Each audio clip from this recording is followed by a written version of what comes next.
A single drop of water. That's all it took to ignite an inferno. For Clara Sullivan, a waitress at the exclusive Gilded Spoon, it was a tiny mistake on a brutal double shift. For Beatrice Davenport, the woman at the table, it was an unforgivable offense. As Clara apologized, the millionaire's wife looked her up and down, her voice cutting through the restaurant's hush. "Just get her away from me. I can't stand being served by trash." What Beatrice didn't know, as she sat back in satisfaction, was that her husband, Arthur Davenport, had just returned to the table, and he had heard everything.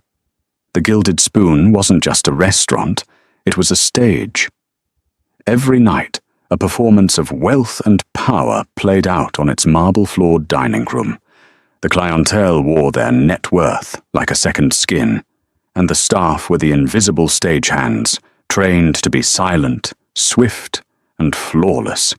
Tonight, Clara Sullivan was far from flawless. She was on hour 14 of a double shift, her feet throbbing inside her supposedly comfortable, but still agonizing, black flats. The starched white apron felt like a suit of armor, and not in a good way. Every smile she offered a guest felt like it was cracking her face. Clara, at 26, was not supposed to be here. She was supposed to be in her final year at Georgetown Law, buried in case law, not clearing plates. But a freight train named Life had derailed those plans. Her mother's diagnosis, a rare, aggressive form of MS, had vaporized her tuition fund, her savings, and her scholarship, which had required a full-time course load she could no longer manage. So, she'd put her degree on pause and picked up a tray. She was a top-tier legal mind, masquerading as a waitress, and the irony was as bitter as the dregs of espresso she'd chugged an hour ago. Clara, table 7, the Davenports. Martin, the Weasley manager, hissed as she passed the service station.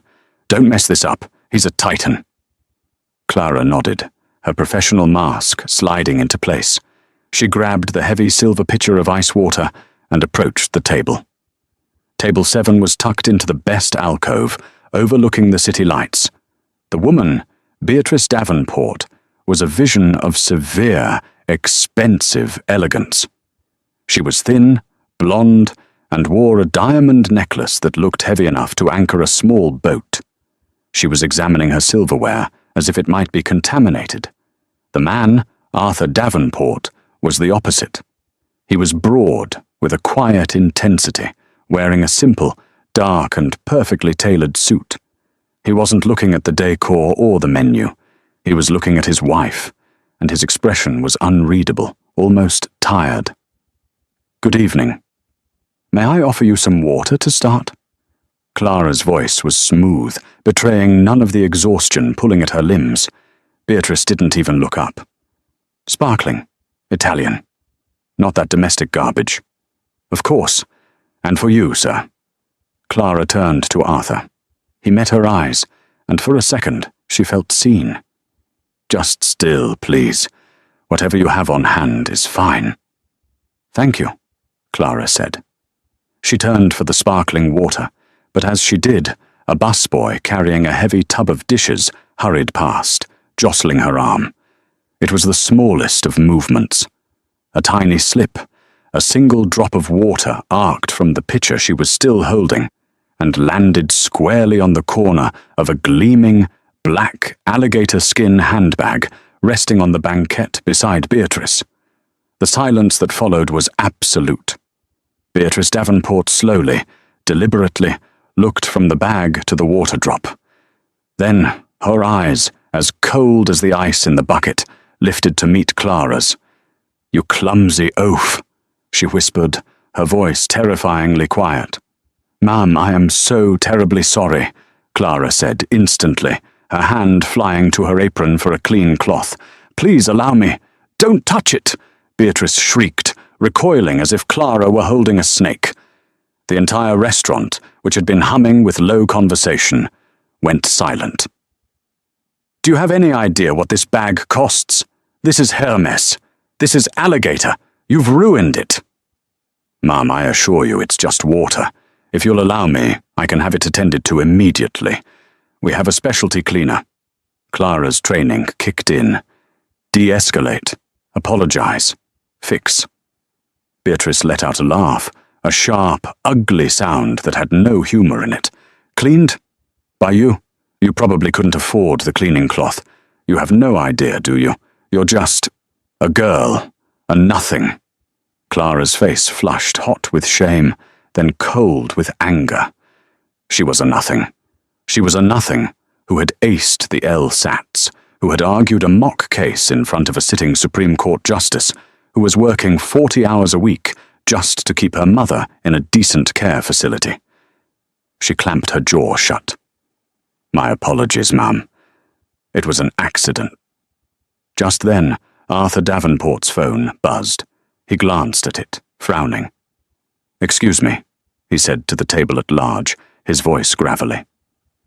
"I must take this." He stood and walked away toward the lobby, his back to the unfolding drama. Beatrice watched him go, her expression souring even further. Now, with her husband gone, she turned her full, unfiltered venom on Clara. The audience was gone. Martin, the manager, practically slid across the floor, his face pale with panic. "Mrs. Davenport, is there a problem?"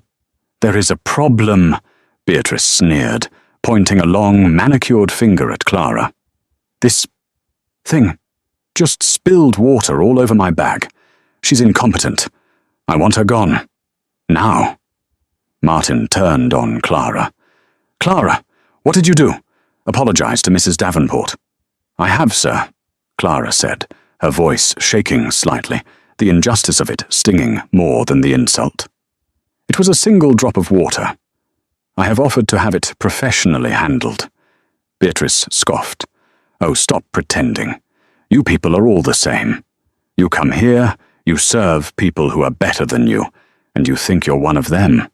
You're trash, serving trash, smelling of cheap soap. I can't stand being served by trash. Just get her away from me." The word, trash. It hung in the air, thick and poisonous. It landed on Clara like a physical blow. She had been called names before. In the chaos of a busy shift, stupid or slow was common. But trash, that was different. That was a judgment on her entire existence. Clara just stood there, frozen. All the fight, all the exhaustion, all the grief of the last year coalesced into a single, paralyzing moment of humiliation. Martin, seeing his high-roller guest satisfied, nodded obsequiously. "Of course, Mrs. Davenport, right away. Clara, go to the back. You're done for the night." Clara couldn't even move. She just stared at Beatrice, who was now calmly inspecting her fingernails, as if she had just swatted a fly. And then, a cold voice cut through the air from behind them. "That won't be necessary, Martin." Clara and Martin both flinched. Arthur Davenport was standing right there, his phone dark in his hand. His face was like granite, and his eyes were fixed on his wife. He hadn't been in the lobby. He had stepped just around the corner, into the alcove. He had ended his call. He had heard every single word. The silence at table 7 was now so cold it could have caused frostbite. Beatrice Davenport's smug expression dissolved, replaced by a flicker of, not guilt, but annoyance. The annoyance of being caught. "Arthur," she said, forcing a brittle laugh, "you're back. This waitress, she's just so clumsy. I was telling Martin, I heard what you were telling him." Arthur's voice was flat, devoid of all emotion. He turned his head, and his gaze, which had been tired before, was now sharp and penetrating. He looked at Martin. "The young lady will not be going to the back. She will be finishing her shift. She will be serving our table. Is that understood?" Martin, who had been seconds away from firing Clara, found himself caught between two immovable forces. He looked from the enraged Mrs. Davenport to the icy Mr. Davenport. He made his calculation. Arthur Davenport signed the checks. "Yes, sir. Of course, Mr. Davenport. My apologies."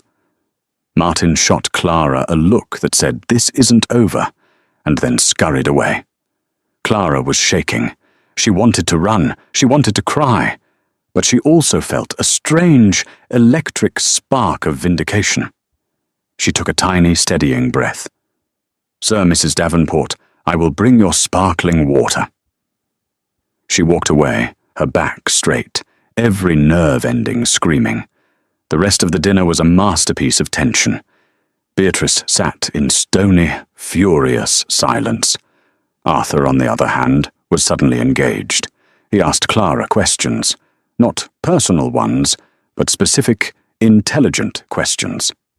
"What's your opinion on the 98 Bordeaux versus the 02?" he asked, studying the wine list. Clara, who had been forced to study for the restaurant's rigorous wine exam, didn't hesitate. "The 02 is drinking beautifully right now, but I find the 98 has a more complex structure, sir. It's a bit more thoughtful. Depends on if you're pairing with the steak or the duck." Arthur raised an eyebrow, impressed. "Thoughtful, I like that. We'll take the 98. He watched her. He saw the way she precisely, efficiently cleared the plates. He saw the worn-down heels of her shoes. He saw the intelligence in her eyes when she spoke, and he saw the raw, bruised pride she was clinging to. When the meal concluded, Clara brought the check. "Thank you for dining with us, Mr. Davenport, Mrs. Davenport." Arthur took the leather-bound bill, signed it, and handed it back to her. But as he did, his other hand moved. He'd been holding a thick wad of cash, folded neatly, under the table. He pressed it discreetly into her hand as she took the bill.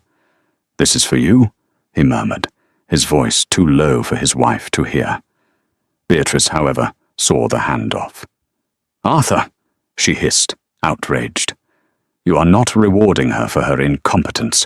That is absurd." Arthur stood, pulling his suit jacket straight. "I am tipping for the service I received, Beatrice. The service was excellent. Now let's go." He strode out of the restaurant without a backward glance. Beatrice, trapped, had no choice but to grab her alligator bag, the one with the now dried, invisible water spot, and follow him, her face a mask of pure fury. Clara waited until she was back at the service station, her heart hammering. She unfolded the cash. Her breath hitched. She counted it once, twice. It was $5,000. Tucked inside was Arthur Davenport's business card, sleek, black, with embossed silver lettering, Arthur Davenport, CEO, Davenport Capital Partners, and on the back, a handwritten note in sharp black ink. "I saw your response. Not your fault. If you ever need a reference, call me." Clara stared at it, the $100 bills and the card. This was more than her rent. This was her mother's next round of medication. This was an escape. She didn't know that the real drama was just beginning, out in the valet line. As the black Bentley pulled up, Beatrice rounded on her husband. "How dare you!" she screamed, all pretense of decorum gone. "You humiliated me. You took the side of a servant over your own wife." Arthur stopped, turned to her under the glare of the porte-cochere. His voice was deathly calm. "She is a person, Beatrice. A person you just tried to destroy for sport. A person doing her job." "She is trash," Beatrice spat. "My mother was a waitress," Arthur said, his voice dropping. "She worked 60-hour weeks at a diner so I could eat. She wore shoes far more worn out than that young woman's. You call her trash, you call me trash, and I'm getting very, very tired of it." He got into the car, leaving her standing on the curb, her face pale in the headlights. Clara finished her shift, walking on a cloud of adrenaline, shock, and $5,000 worth of disbelief. The money was tucked safely in her bra, the business card in her locker. The other waitstaff, who had heard Beatrice's outburst, gave her a wide berth, unsure if she was a victor or a dead woman walking. The answer came the next morning. She arrived for her brunch shift, exhausted but resolute, only to be told Martin wanted to see her in his office. The office was a cramped, windowless room in the basement, smelling of stale coffee and bleach. Martin sat behind his particle board desk, a look of smug satisfaction on his face. "Clara," he said, not bothering to offer her a seat. "We're going to have to let you go." Clara's blood ran cold. "What?" "Why?" Mr. Davenport explicitly said. "I don't care what Mr. Davenport said," Martin sneered, leaning back in his chair. "He's not here now, is he? Mrs. Davenport is a legacy patron of this establishment. She's on the board of half the charities in this city, and she was deeply, deeply offended by your conduct." "My conduct?" Clara was incredulous. "I was insulted. I was verbally abused, and you stood there and watched." "You were insubordinate," Martin snapped. "You didn't de-escalate. You made a scene. And frankly," he paused, a cruel glint in his eye, "we have a zero-tolerance policy on staff, accepting, let's call them, inappropriate gifts from guests." Clara's stomach dropped. "It was a tip." "Was it?" Martin smiled. $5,000. "That's not a tip, Clara. That's a complication. It looks like a bribe. It looks like you extorted him. Or maybe you're involved. Either way, it's messy. And I'm cleaning it up. You're fired. Give me your apron." The world tilted. Fired. She had been fired for being abused. She had been fired for being given money she desperately needed. This couldn't be happening. All her professionalism, all her carefully constructed poise, shattered. "You can't do this," she said, her voice trembling with rage. "This is wrong. You know what she called me?" "I know that my restaurant's reputation is more important than your feelings," Martin said, standing up. "Now get out, or I'll have security escort you." Clara looked at him, at his cheap suit and his power-hungry eyes. She was a lawyer. She knew her rights. But she also knew that in a right-to-work state, wrongful termination for insulting a rich guest was a case she'd lose, a case she couldn't afford to fight. She took a deep breath, unhooked her apron, and threw it on his desk. "You'll regret this," she said, her voice low. "I doubt it," he replied, already turning back to his computer. Clara walked out of the Gilded Spoon, not through the grand front entrance, but through the reeking delivery bay in the alley. She stood on the rain-slicked pavement, the city's noise roaring in her ears. She was unemployed. She had $5,000, but that would only last so long. She reached into her pocket and pulled out the crisp black business card. Davenport Capital Partners. She'd held on to it as a souvenir, a what if. Suddenly, it was a lifeline. She looked at the note. "If you ever need a reference, call me." She needed more than a reference. She needed a miracle. She pulled out her phone, her fingers shaking, and dialed the number. A crisp, professional receptionist answered. "Davenport Capital, how may I direct your call?" I'd like to speak to Arthur Davenport, please," Clara said, her voice small. "May I ask who is calling?" "My name is Clara Sullivan. I served him dinner last night. He gave me his card." There was a pause. Clara was sure she'd be hung up on.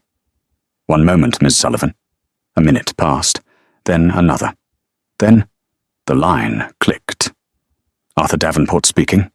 His voice was as she remembered, deep, calm, authoritative. "Mr. Davenport," Clara said, and then her voice broke. The entire awful morning came pouring out. "This is Clara Sullivan from the Gilded Spoon. Sir, I was just fired."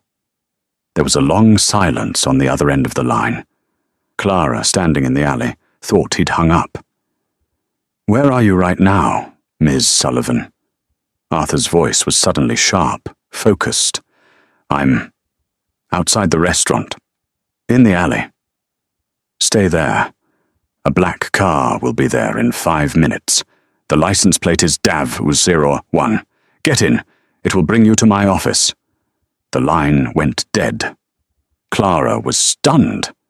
5 minutes later, exactly as he'd said, a gleaming black sedan, the same model as the Bentley from last night, pulled into the mouth of the alley. The driver, a large man in a dark suit, got out and opened the back door. "Ms. Sullivan?" Numbly, she nodded and got in. The car was silent, the leather smelling of money and power. It whisked her through downtown traffic and deposited her in front of a soaring skyscraper of glass and steel. The lobby was a vast, echoing space of white marble. The receptionist at the main desk looked at Clara's worn coat and tired jeans, but before she could speak, a woman in a sharp pantsuit intercepted her. "Miss Sullivan, I'm Mr. Davenport's assistant, Emily. Please come with me." Clara was escorted into a private elevator that opened directly into a sprawling corner office on the 80th floor. The view was staggering, overlooking the entire city. Arthur Davenport was not behind his desk. He was standing by the window, hands in his pockets. He turned as she entered. "Clara," he said, and it was the first time he'd used her name. "Thank you for coming. Please, sit. Coffee? Water?" "Water would be." "Thank you," she stammered. Emily poured her a glass from a crystal decanter and then vanished, closing the massive oak doors behind her. "Tell me exactly what happened," Arthur said, taking a seat opposite her. Clara recounted the entire conversation with Martin. She told him about the accusation of it being a bribe, of her antagonizing Beatrice, of the zero-tolerance policy. As she spoke, Arthur's face grew darker and darker. He didn't interrupt. He just listened, his fingers steepled in front of him. When she finished, he was silent for a full minute. "Martin," he finally said, "made a very serious error in judgment." "Sir, Clara didn't know what to say. I don't know what to do. I need that job, but I don't want that job, and that money. I can't accept it if it cost me my—" "That money was yours," Arthur said firmly. "It was not a bribe. It was an apology. On behalf of my wife. And it was a recognition of your professionalism under fire. You will keep it." He stood and walked to his desk. "Clara, I didn't just give you my card for a reference. I was at the Gilded Spoon last night for a reason. Davenport Capital Partners is in the final stages of a leveraged buyout of the entire Monarch Restaurant Group, which owns the Gilded Spoon and 20 other properties." Clara's jaw dropped. "I was there incognito to do a final assessment of service, management, and atmosphere before we signed the papers. Your service was, as I said, excellent. The atmosphere was poisoned, and the management, it seems, is rotten." He looked at her, his gaze intense. "I heard you with the wine. You weren't just reciting. You were analyzing. Thoughtful. That was your word. And last night, I watched you handle a situation that would have broken most people. You were composed, articulate, and resilient." He paused. "I Googled you this morning. Clara Sullivan, Georgetown Law, top 5% of your class. Dropped out 6 months ago for personal reasons." Clara felt exposed. "My mother is sick." "I am sorry to hear that," he said, his voice softening for the first time. "Clara, I'm not going to offer you your job back." Her heart sank. "I'm going to offer you a new one. Here, as a paid legal intern, effective immediately. You'll work directly with my general counsel on the Monarch acquisition. I'll pay you triple what you made at the restaurant, and your hours will be 9 to 5, so you can re-enroll in evening classes, which my company will pay for. Your insights from the floor, as you call it, are more valuable to me than what any of my consultants can provide. And frankly, I prefer to hire people who have been tested by fire. Clara was speechless. Her mind was racing. A law job. Tuition. This was everything she had been dreaming of. "Sir, Mr. Davenport, I don't know what to say." "Say yes," he said, a small, rare smile touching his lips. "I need people on my team who know the difference between value and price. You do. My wife, it seems, does not." "What about Martin?" Clara asked, a spark of anger still there. "Ah, yes. Martin," Arthur said, picking up his phone. "Emily, get me Robert Bishop on the line." He looked at Clara. "Robert is the current, and soon-to-be former, CEO of Monarch. Excuse me for one moment." He hit the speakerphone. "Robert, Arthur Davenport. I'm in my office with a young woman named Clara Sullivan. Does that name mean anything to you?" There was a nervous cough on the other end of the line. "Arthur, good to hear from you." "Sullivan, can't say it does." "Should it?" Robert Bishop had the breezy, overconfident voice of a man who hadn't worked a hard day in his life. "She was a waitress at your flagship restaurant, the Gilded Spoon. She was until 10 minutes ago, when your manager, Martin, fired her." "Fired? Well, Arthur, I don't get involved in front-of-house staffing. You know that." "You should," Arthur cut in, his voice like ice. "Because Martin fired her for being verbally abused by my wife. He fired her after I personally commended her service and tipped her $5,000, which he then accused her of extorting. He has exposed your company to a significant wrongful termination lawsuit, not to mention the reputational damage if this story got out, which it will, if he is still employed by the time this call ends." The silence from Robert Bishop was deafening. He what? He fired her? Arthur, I am so sorry. I had no idea. Martin is history. I'll call him myself. It's done. Consider him gone." "Good," Arthur said. "And Robert. I'm hiring Ms. Sullivan to my own legal team. She'll be assisting on our side of the acquisition. I expect you and your team to give her every professional courtesy." "Of course. Absolutely. Whatever you need, Arthur." Arthur hung up without saying goodbye. He looked at Clara. "Congratulations, Ms. Sullivan. You're no longer a waitress." Clara felt a dizzying rush of vertigo. In the span of 12 hours, she had been humiliated, enriched, fired, and hired. "Thank you, Mr. Davenport," she said, her voice thick with emotion. "You won't regret this." "I know," he said. "Now, Emily will get you started with HR. Welcome to the firm." While Clara was signing her employment contract, the true fallout was happening across town. Arthur Davenport didn't go home. He had his driver take him to his private club. He sent Beatrice a simple text. "I'm staying in the city. My lawyers will be in touch in the morning." Beatrice, who had been expecting a fight, was terrified by the silence. This wasn't Arthur's usual anger. This was an execution. The next morning, as promised, a courier delivered a thick packet to their mansion. It wasn't just divorce papers. It was a separation agreement that was brutal in its precision. Arthur was invoking the public misconduct clause in their prenuptial agreement, a clause she had insisted on, fearing his potential affairs. It stipulated that any act by one party that brought public ridicule or reputational harm to the other would void the most generous parts of the settlement. Beatrice called him, screaming, "You can't do this! You can't divorce me over a waitress!" "I'm not." Arthur's voice came over the phone, dead and final. "I'm divorcing you because last night I looked at you and I didn't see my wife. I saw a cruel, unhappy bully. I'm divorcing you because you insulted my mother, you insulted my past, and you insulted my values. The waitress was just the mirror. The trash, Beatrice, was you. Our marriage is over. Talk to my lawyers." He hung up.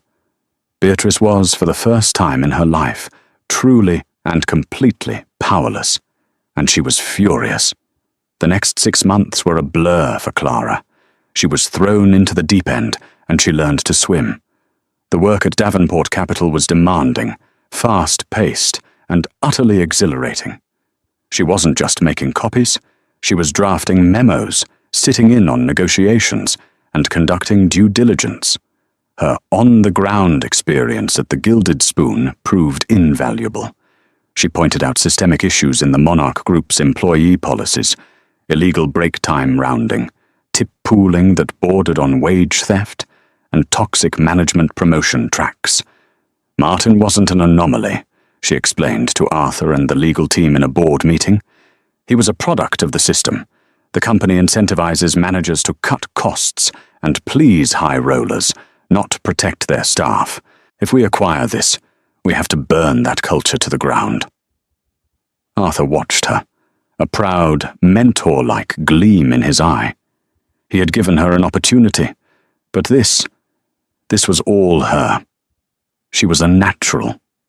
She was re-enrolled in Georgetown's evening program, her days spent in a high-rise office, her nights in the law library. Her mother's care was secure. She was, for the first time in years, happy. Beatrice Davenport, on the other hand, was not. The divorce was not going well. Arthur's lawyers were unyielding. The public misconduct clause was holding, and her potential settlement was a fraction of what she'd expected. She was hemorrhaging money on her own legal team. She was being ostracized by the very social circle she had once ruled. They didn't want to be associated with her new money drama. And then, one of her few remaining friends forwarded her an internal email from a contact at the Monarch Group. It was a memo about the pending acquisition, and at the bottom, listed under the legal diligence team from Davenport Capital, was a name, Clara Sullivan, JD candidate. Beatrice stared at the name. The Waitress. It all clicked into place in her mind. This wasn't a random hiring. This wasn't a coincidence. This was a plot. A cold, venomous rage filled her. She saw it all. The spilled water, the accidental overhearing, the tip. It was a setup. That little trash had orchestrated the entire thing to seduce her husband, steal her life, and take her money. "Oh no, you don't," Beatrice whispered to the empty, cavernous living room of her mansion. "You don't get to win." Beatrice still had one weapon, her connections to the city's gossip press. She called a notorious columnist, a woman named Diana Vane, who lived for scandals. "Diana, darling," Beatrice purred into the phone, "have I got a story for you? It's about my terrible husband and the prostitute he's shacking up with. It turns out he bought her, and you'll never guess where he found her." 3 days later, the city's most salacious gossip blog ran a front-page story. Billionaire's dirty divorce. Did Arthur Davenport trade his wife for a waitress? The story was brutal. It painted Clara as a conniving, ambitious gold digger. It detailed, with Beatrice's venomous spin, the incident at the restaurant. It claimed Clara had thrown herself at Arthur, that the $5,000 was a first payment, and that her high-paying job at his firm was proof of their sordid affair. It implied she was the sole reason for the divorce. Clara walked into the office that morning to whispers. People stared. Her email was full of links to the article. She read it at her desk, her blood turning to ice. They were calling her a harlot, a schemer, a home wrecker.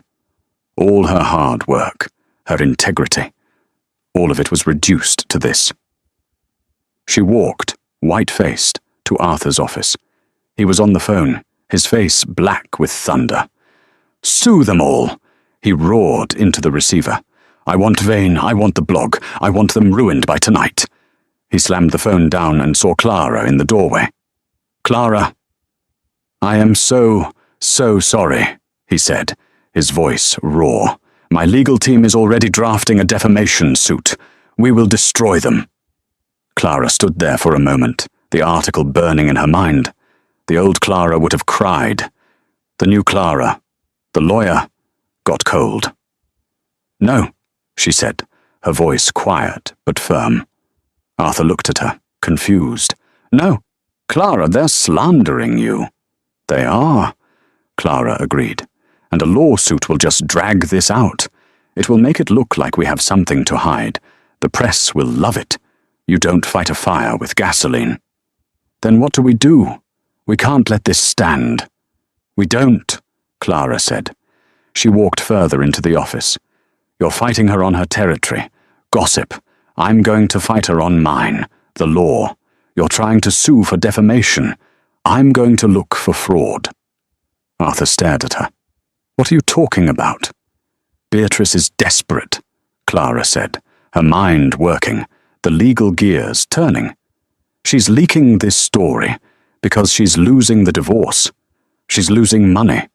Desperate people do desperate things. You're divorcing her. But you're also still co-chairs of the Davenport Family Foundation, right? The charity? Arthur nodded. Yes. The board is meeting next month to have her removed. Why?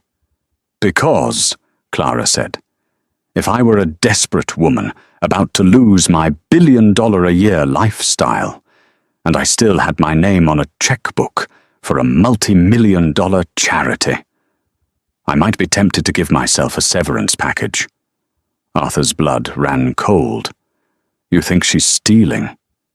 I think, Clara said, that trash is about to take out the garbage. Clara didn't need a gossip columnist. She needed a subpoena. As part of Arthur's legal team, she already had access to volumes of discovery from the divorce. But the charity's books were separate. Arthur, as co-chair, had every right to audit them. He made the call, and within an hour, a team of forensic accountants from Davenport Capital was combing through every ledger of the Davenport Family Foundation. Clara led the review. At first, everything looked clean. Large donations were made to the usual suspects, the opera, the museum, the children's hospital. But Clara wasn't looking at the big, obvious expenditures. She was looking for the small ones, the consulting fees, the event planning budgets. She found it on page 48 of the third quarter report. A consulting fee of $250,000 paid to a new LLC she'd never heard of, BE Enterprises. She ran a corporate search. BE Enterprises was a shell corporation, registered in Delaware just 4 months prior. The sole signatory on the account? Beatrice E. Davenport. Clara started digging deeper. There wasn't just one payment. There were dozens. Small ones at first, then larger. Event planning for a gala that never happened. Grant research with no corresponding report. Beatrice hadn't just been dipping her toe in. She'd been draining the account.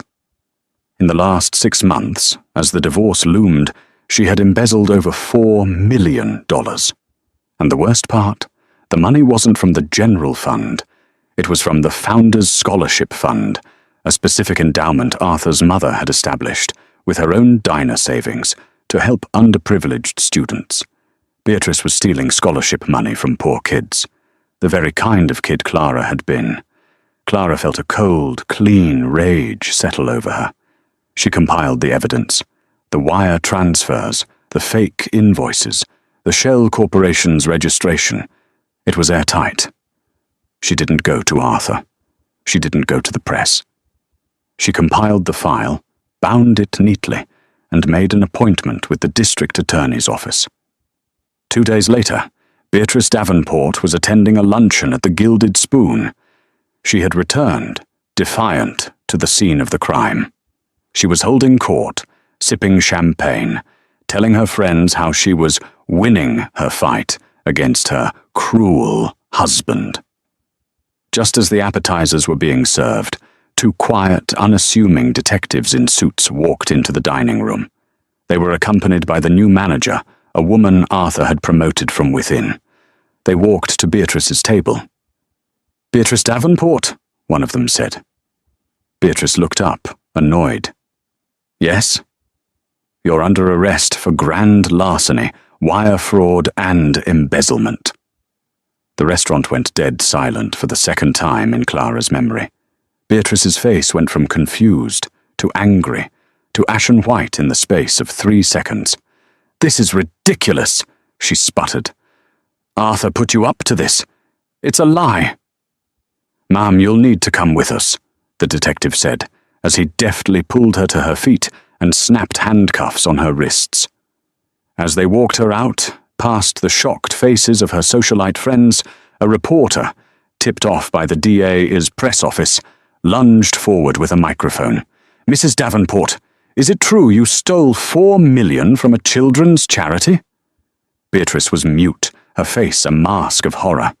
Another reporter, the very same Diana Vane who had published the Waitress story, shouted, "Mrs. Davenport, the woman who tipped off the DA, was it Clara Sullivan? Is this the waitress you called trash?" Beatrice flinched, the word trash echoing in the opulent room. In handcuffs, her mask of superiority finally, irrevocably shattered, she had no comment. She was led out, a common criminal, while the cameras flashed, capturing her ultimate humiliation. The story didn't just break, it detonated. The second the district attorney's press release hit the wire, the media narrative turned on a dime. The salacious gossip blog that had painted Clara as a gold digger was not just deleted, it was scrubbed from its servers within an hour, its reputation permanently toxic. Diana Vane, the columnist who had printed Beatrice's lies, was forced to issue a front-page, grovelling retraction to Ms. Sullivan to avoid a career-ending defamation suit from Davenport Capital. In place of the gossip, every major news outlet in the city, and soon the nation, ran the real story. The headlines were a symphony of karma. Socialite arrested. Beatrice Davenport, accused of stealing millions from Children's Scholarship Fund. From gilded spoon to iron bars, the fall of a Park Avenue queen. The waitress who served justice. How legal intern Clara Sullivan uncovered a multi-million-dollar fraud. The flip was so violent, it gave the entire city whiplash. Clara Sullivan was no longer the villain. She was the hero. She was the brilliant, eagle-eyed lawyer, the embodiment of a modern-day Cinderella. Only this one had saved herself with a law book, not a glass slipper. She was inundated with interview requests, all of which she politely declined, directing them to the DA's office. Arthur, advised by Clara, made a single, perfect chess move. He released one statement. "The work of the Davenport Family Foundation is more important than any one person. We are grateful to Mrs. Sullivan for her diligence, which has protected the legacy my mother built. The foundation will, of course, press full charges and cooperate in every way to see justice done." It was masterful. It honored his mother, credited Clara, and condemned Beatrice without ever needing to speak her name. For Beatrice, the fall was swift, public, and absolute. Her high-priced lawyers, seeing the irrefutable airtight evidence and realizing her accounts were frozen, quit, citing irreconcilable differences. Bail was denied. The DA successfully argued she was a massive flight risk. Her arraignment was a spectacle. Stripped of her diamonds and couture, she stood in a standard-issue jumpsuit, looking small, brittle, and pathetic. Her public defender, seeing the mountain of evidence Clara had compiled, advised her that her only option was a plea. The sentencing hearing was her final, public humiliation. The judge, a no-nonsense woman who had come up from the public defender's office herself, didn't hold back. "You did not steal from your peers, Mrs. Davenport," she said, her voice ringing with cold contempt. "You stole from children. You stole from the poor, the ambitious, the underprivileged, the very kind of people your husband's mother, a waitress herself, sought to lift up. You stole from the very people you so publicly and callously derided as trash. It is the most predatory and spiritually bankrupt form of theft this court has seen in years." He sentenced her to the maximum, 5 to 7 years in a state penitentiary.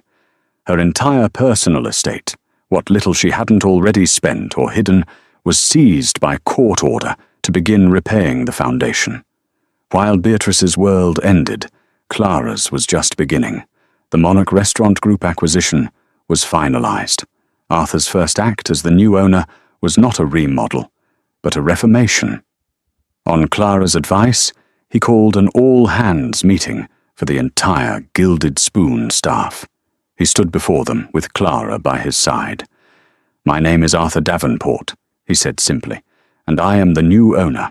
As of today, your base wage is doubled. You will all have full medical, dental, and vision, and a 401k matching program. The Martin era of management, which values high rollers over human dignity, is over. We will be instituting a company-wide profit-sharing program. When this restaurant succeeds, you succeed." The room, filled with stunned, cynical servers and kitchen staff, was silent. Then, one person started to clap. Then another. "To that end," Arthur continued, "I am promoting your evening shift captain, Maria, to general manager. She will be running this restaurant." The resulting applause was deafening. 6 months later, Clara stood on a different kind of stage. Dressed in a black cap and gown, she walked across to receive her Juris Doctor from Georgetown, graduating summa cum laude. She passed the bar on her first try, a celebratory email arriving while she was at her mother's bedside. Her mother, whose MS was in remission thanks to the consistent, excellent care, was able to sit in the front row at the graduation, tears streaming down her face. Arthur was there too, sitting beside her, applauding louder than anyone. The day her bar results came in, a new contract was on her desk. She was no longer an intern. She was Clara Sullivan, Escortas Junior Associate at Davenport Capital. And finally, a simple, quiet announcement in the legal notices. The divorce of A. Davenport and B. Davenport was finalized. Arthur was, in every sense of the word, a free man. 1 year later, the Gilded Spoon was born again. The heavy, oppressive velvet curtains and dark mahogany walls had been torn out, replaced by sweeping glass, warm, light oak panels, and modern art. The atmosphere, once hushed with the anxious energy of performance, was now buzzing with laughter and genuine conversation. It was still exclusive, still expensive, but it no longer felt like a tomb. It felt alive. The staff, too, were transformed. Their uniforms were stylish but comfortable, and they moved with a relaxed efficiency. They smiled. They bantered with the regulars. Under the new profit-sharing plan, they were partners in the restaurant's success. And it showed. The Gilded Spoon was now the hardest reservation to get in the city, not because of its old money snobbery, but because it was, simply, excellent. Clara Sullivan walked through the front doors, and the hostess greeted her by name with a genuine smile. "Miss Sullivan, a pleasure. Mr. Davenport is waiting." Clara herself was transformed. The worn-out black flats and starched apron were a distant memory. Tonight, she wore a tailored midnight blue dress that spoke of quiet confidence. Her legal briefcase, holding arguments for her new pro bono division, had replaced the heavy service tray. She was, officially, Clara Sullivan, Escortas, Associate General Counsel for Davenport Capital. But her passion project, the one Arthur had funded with every cent recovered from Beatrice, was the Davenport Capital Justice Initiative. She spent her days on multi-million-dollar acquisitions, and her evenings providing free legal services to domestic workers, hospitality staff, and others facing wage theft and workplace abuse. She wasn't just a lawyer, she was a shield.